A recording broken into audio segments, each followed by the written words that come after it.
What is the contribution of subsistence farming and the cash crop to the Ethiopian economy? Contribution jechuun bu'aa jechuudha yookaan immoo tajaajila subsistence farming means the farming especially then for the activity of what eating.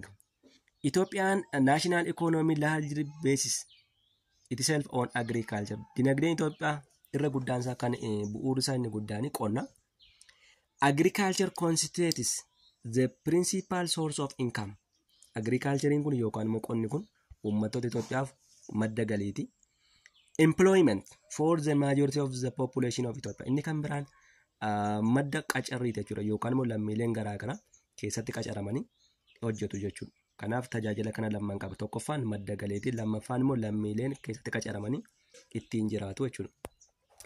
The importance of predominance of the agricultural economy in the country can be suggested by the following facts. Tajaajilli qonnaa kun fi turtiin qonnaa Itoophiyaa dinagdee Itoophiyaa keessatti qabu kuni dhugaa armaan gadii kanaan ibsamuu danda'a. 1. Agriculture. Agriculture employs the majority or 80% of Ethiopian total population. Qonni kun lammiilee Itoophiyaa persentii 80 ol ta'an kan tajaajila kennu yookaan immoo kan qacaruu danda'udha. Namni ittiin hojii uummata jiraata jechuudha. Second, agriculture supplies more than 90% of export commodities. Inni kan biraan waan Itoophiyaan gara biyya alaatti ergitu keessaa persentii 90 kan qoddatu hojii qonnaati jechuudha. Waan qonnarraa dhufu fakkeenyaaf waan bunarraa dhufu, waan midhaan zayitaarraa oomishamee dhufu, isaan kun waan horsiisa beelladaarraa dhufu persentii 90 qoddatu jechuudha. Maal keessaa GDP biyya Itoophiyaan gara biyya alaatti ergite waan argattu keessaa persentii 90 qoddatu jechuudha. Thus agriculture is the main source of Ethiopia's export earnings. Kanaaf iyyuu maal jechuu dandeenya? Agriculturein yookaan immoo qonni soorsii yookaan immoo madda exportii Itoophiyaa isa guddaadha jechuudha. Waan Itoophiyaan biyya alaatti ergituuf bu'uura isaa inni guddaan qonnaa jechuudha. Fakkeenyaaf buna yoo fudhattanii bunni exportii Itoophiyaan qabdu keessaa isa guddaa tokko jechuudha. Buna maal jalatti ramannaa? Qonna jalatti ramannaa jechuudha. Agriculture contributes 32.7% of gross domestic products of the country. Kanaaf walumaa galatti GDP dha yoo laalle qonni kuni contribution gross domestic product biyya keessaa inni qabu persentii 32.7 jechuudha. Isa guddaadha jechuudha. Persentii 32.7 isa guddaadha jechuudha. So you can see from this chart. Fakkeenyaaf chaartii kanarraa ilaaluu ni dandeenya. This chart is the different in different years, especially the share of agriculture, industry, and the service in different years. For example, agriculture sector during the 2014 or 15, 2015 or 16 jedhee deema. Bara 2014 yookaan 15tti 39.6. So you can read this chart. Chaartii kanarraa dubbistanii ilaaluun qabu. Ilaaluun dandeessu. Maaliif contribution yookaan immoo qooda qonni dinagdee biyyaa keessatti qabu sekteroota kan biraa wal bira qabne yoo ilaallu gaheen isaa guddaadha jechuudha. Agriculture's main products are food crops, cash crops, industrial crops, fruits, vegetables, flowers and animal products. Hojiiwwan qonnaa kanaa inni gurguddaan tokko midhaan nyaataa oomishuudha. Inni lammaffaan midhaan gurgurtaa oomishuudha. Inni kan biraan midhaan warshaa yookaan immoo industrial crops. Inni kan biraan fruits and vegetables. Midhaan firaafireewwan fi kuduraalee oomishuun jira. Flower oomishni abaaboo jira. Animal products. These are the main products of agriculture. Agriculture had been the leading sector followed by the service sector until 2014 or 15. Agriculturein kun hamma bara 2014 yookaan 15 akka Gregorian calendar jechuudha.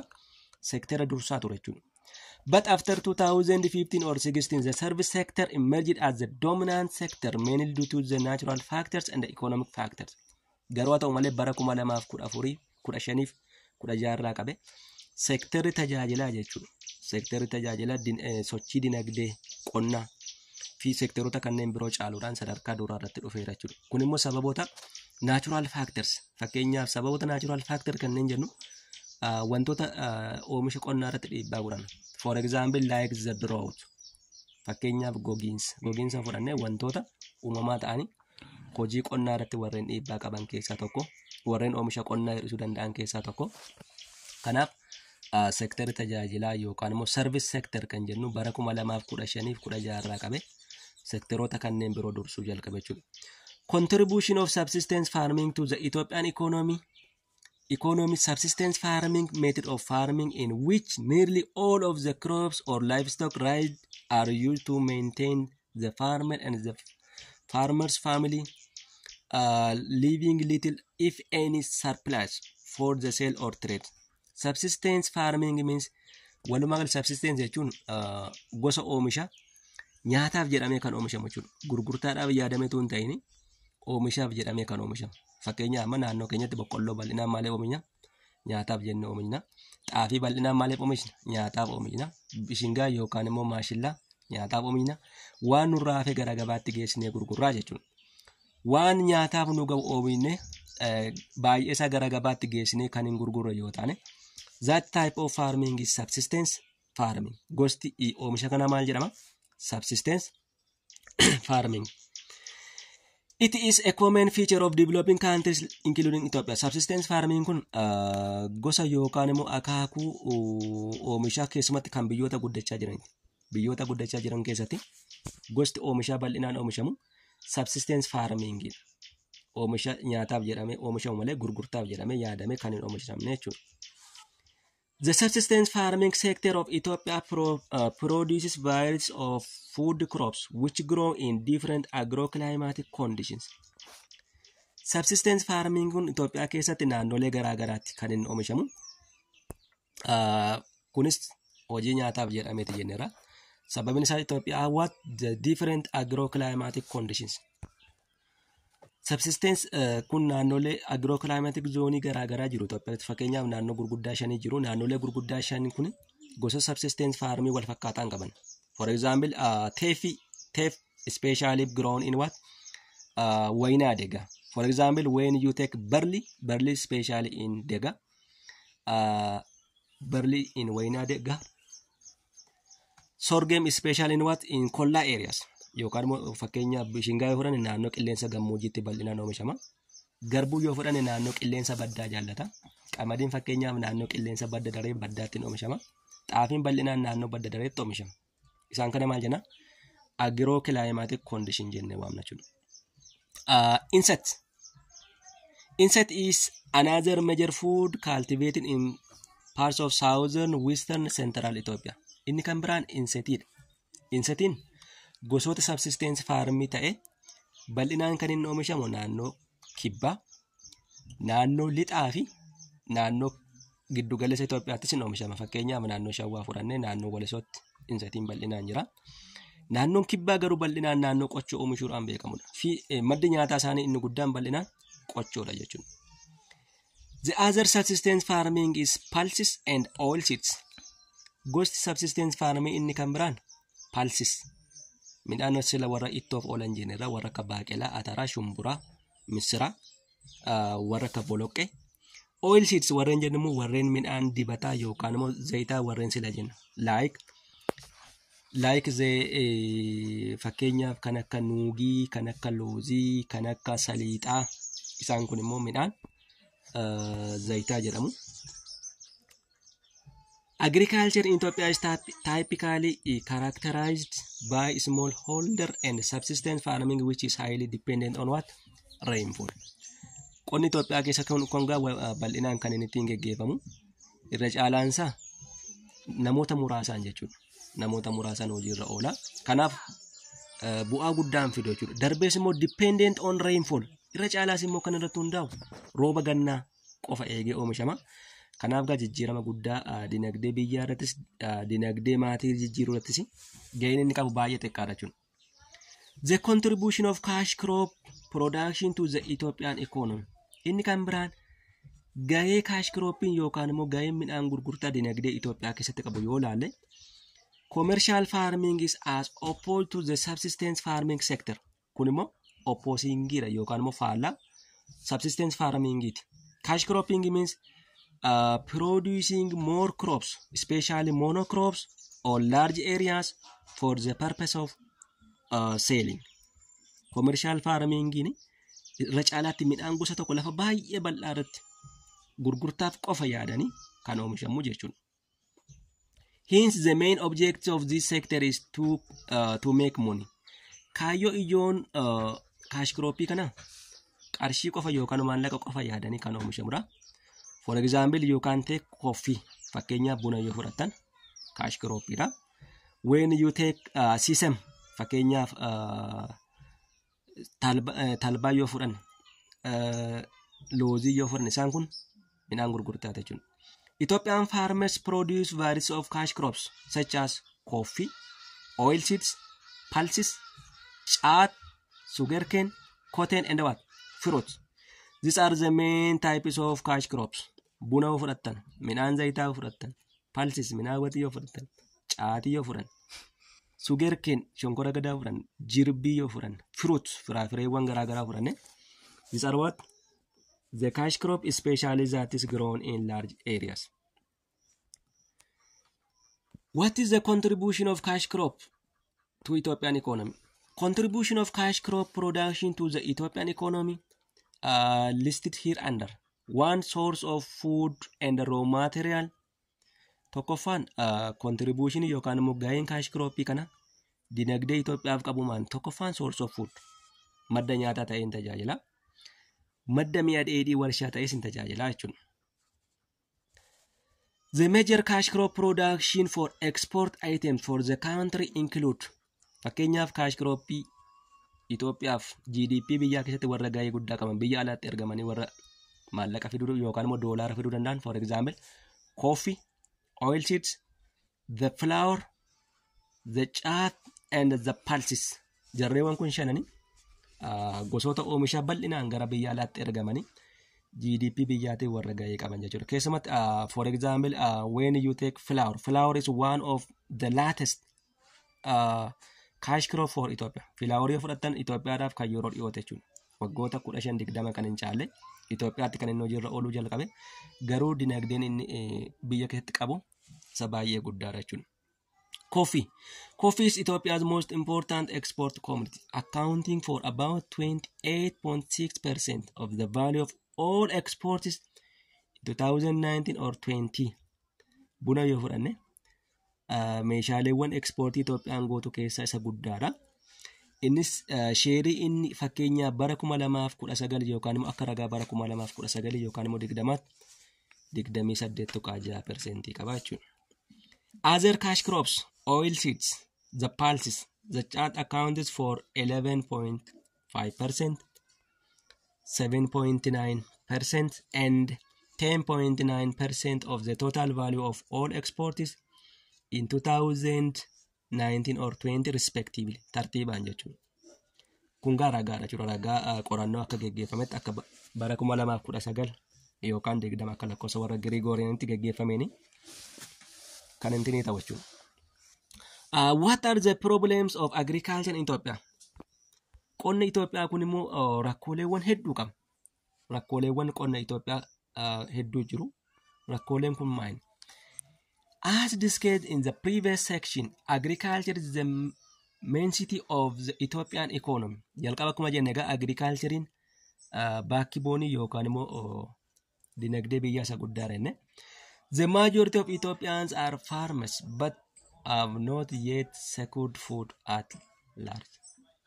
Irra caalaan uummata Itoophiyaa qonnaan bultoota jenneera. Garuu immoo haa ta'u malee not secured for food at large. Garuu nyaataan of danda'uu hin dandeenye jechuudha. The Ethiopian agriculture reveals a picture of virtual stagnation in production, rapidly rising population. Qonni kun immoo akka inni rakkoo godhatu maaltu godhe? Yookaan immoo qonni Itoophiyaa kun akkan sadarkaa barbaadamuun dinagdee biyyaan jijjiirre maaltu godhe? Rising population, tokkoffaan lakkoofsi uummataa daran dabalu. Declining domestically produced food per capita. Inni kan biraan immoo biyyuma keessatti oomishni oomishamu oomisha ga'aa ta'uu dadhabuu jechuudha.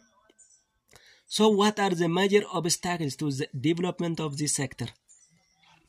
Main obstacle on yookaan immoo gufuuwwan guddina dinagdee qonna Itoophiyaa warra ta'an maal? One, land degradation. What is land degradation? Land degradation jechuun maal jechuudha? Land degradation jechuun manca'iinsa qaama dachee jechuudha yookaan immoo qaamni dachee naannoon oomisha kanaaf oolu walumaa galatti baduu jechuudha yookaan immoo manca'uudha. Land degradation studies reveal that because of the topography of the land, 50% of the cultivated land of Ethiopia is exposed to various levels of soil erosion. Walumaa galatti akka ragaan qorannoo garaagaraa agarsiisutti lafti Itoophiyaa persentii 50 ta'u kuni dhiqama biyyeetiin badeera jechuudha. Dhiqamiinsa biyyeetii yookaan immoo tooppi sooyiliin irraa dhiqamuudhaa kan ka'e lafti midhaan sirriitti biqilchuu dadhabuudha. Kun immoo maal jennee waamna? Land degradation. Land degradation can reduce soil fertility, depth, and essential nutrients and water holding efficiencies, thereby reducing the crop production capacity. Land degradation kun maal fida? Reduce soil fertility tokkoffaan gabbinni biyyee akka inni reduce ta'u yookaan immoo akka inni xiqqaatu godha. Depth, maachirummaan biyyee akka inni xiqqaatu godha. Essential nutrients wantoonni barbaachisoon qabiyyee biyyee ta'an keessa micronutrients biyyee ta'an akka isaan badan yookaan immoo xiqqaatan godha. Inni kan biraan dandeettiin bishaan qabachuu biyyee yookaan immoo dachee akka inni irratti godha jechuudha. Kun immoo yeroo kana maal fida? It brings reducing the crop production. Kun immoo hir'ina oomishaa fida jechuudha. The second one is variable rainfall. Inni kan biraan jijjiirama roobaati yookaan immoo rooba jijjiirama. Roobni yeroodhaa gara yerootti hammisaa jijjiiramu. It is a matter of fact that Ethiopian agriculture is heavily dependent upon a reliable rainfall which may produce surplus only in years of favorable weather. Rooba jijjiiramaa jiru. Fakkeenyaaf irra caalaan oomisha Itoophiyaa, qonni Itoophiyaa rooba gannaa qofa eegachuudha.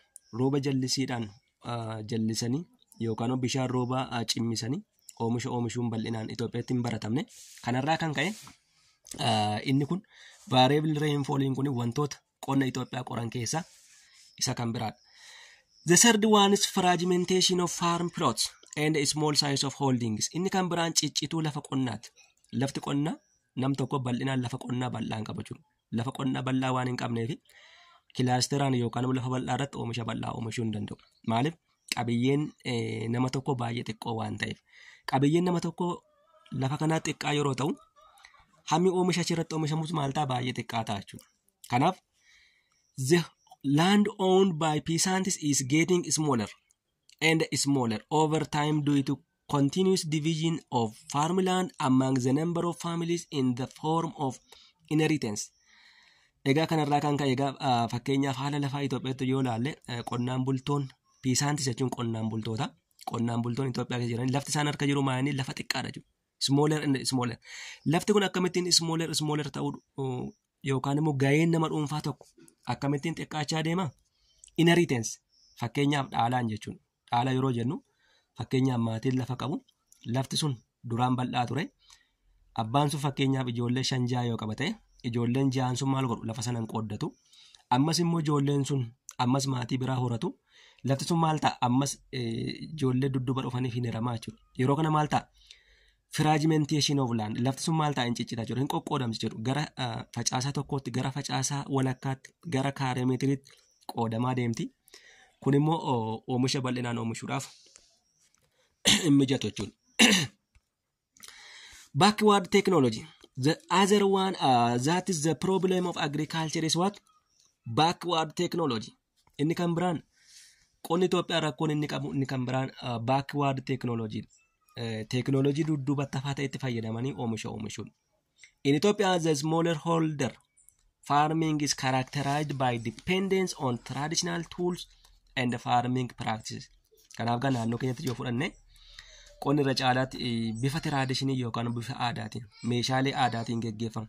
Kombaayineraan oomishuun hin jiru, tiraakteeraan oomishuun hin jiru. Kanarraa kan ka'e egaa oomishni bu'aa guddaa fiduu hin dandeenye jechuudha. Land preparing is done by oxen and drone plow. Kanaaf land preparing yookaan immoo lafa qopheessuun walumaa galatti sangaadhaani. Kun immoo jijjiirama guddaa fiduu kan hin dandeenye jechuudha. Planting is generally performed by manual broadcasting, which hampers effective weeding and spraying activities. Weeding is done manually and harvesting is also performed manually with the help of sickle. Kanaaf walumaa galatti weedinginis hojii namaatiin geggeeffama. Oomisha walitti qabuunis sickle jechuun haamtuu jechuudha yookaan immoo aalbee jechuudha. Aalbeedhaan geggeeffama. Kun immoo rakkoo qonni Itoophiyaa qabu keessaa tokko jechuudha. The fifth one problem of agriculture of Ethiopia is poor rural infrastructure. Poor rural infrastructure. Naannoo baadiyyaa Itoophiyaa fudhanne infrastructureoonni hin jiran jechuudha. Wantoonni bu'uura ta'an hin jiran. Fakkeenyaaf daandiin hin jiru. Daandiin keessumatti gara lafa qonnaa geessu hin jiru. Kanaaf rakkoo ijoo tokko jechuudha. Agriculture infrastructure primarily includes a wide range of public service that facilitate production, procurement, processing and preservation and trade. Kanaaf naannoo baadiyyaa irratti infrastructureoon fakkeenyaaf warra akka daandii diriiranii wanti oomisha kanaaf haala mijeessan hin jiran jechuudha. Wanti oomisha kana oomishuudhaaf, oomisha kana process gochuudhaaf, preservation gochuudhaaf yookaan immoo daldaluudhaaf haalonni mijataan hin jiran. Kanaaf these are the main obstacles for Ethiopian trade.